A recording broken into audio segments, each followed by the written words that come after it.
Intuition is the hidden and more powerful partner of the intellect in investing.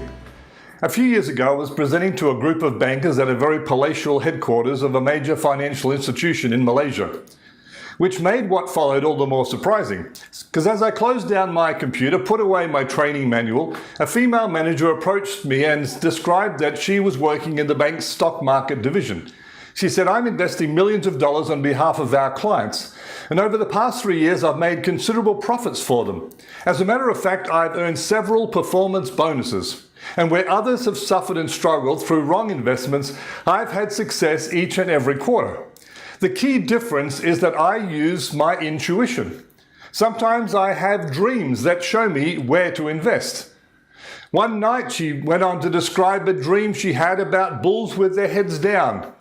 And the next morning, she says, as she thought about this dream and tried to understand what it was saying to her, she realized when bulls are ready to charge, they have their heads down. In other words, there was about to be a bull run on the stock market. She said it was like some kind of hotline to heaven. The key to effective intuitive decisions is best conveyed in two wise sayings. One is, you need to know your business. And the second is, you need to know yourself.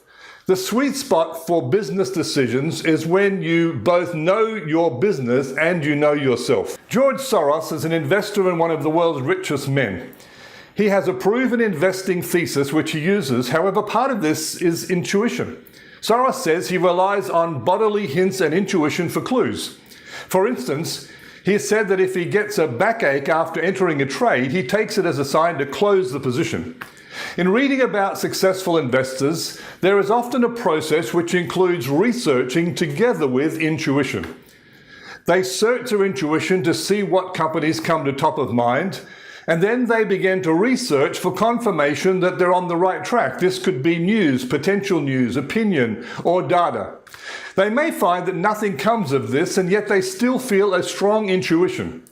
Intuition feelings stay with us, and one of the tests is that after a period of time, they haven't abated, but in fact have become a stronger pull on us.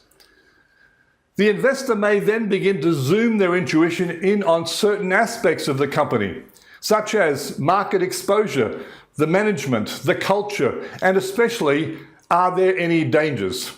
And they begin to see how they feel intuitively about these areas, again, looking for confirmation. Warren Buffett is one of the most successful investors in history, and he's one of the world's richest men. He reads 2,000 annual reports a year, and so he understands business, and yet he's also developed his intuition in this specific area. He relies on his gut feeling or intuition when it comes to investing. If the idea of investing in a company makes his stomach churn, then he's likely to avoid it. An example I love of how Warren Buffett follows his intuition is one day he walked into a furniture store owned by a woman called Rose Blumkin. Intuitively, immediately, he knew that this was a good business to purchase. He did no due diligence, and he bought the business on the spot for $60 million. He still owns that business today, and the company is worth over $1 billion. You see, the more you train and use your intuition, the more successful you will become as an investor.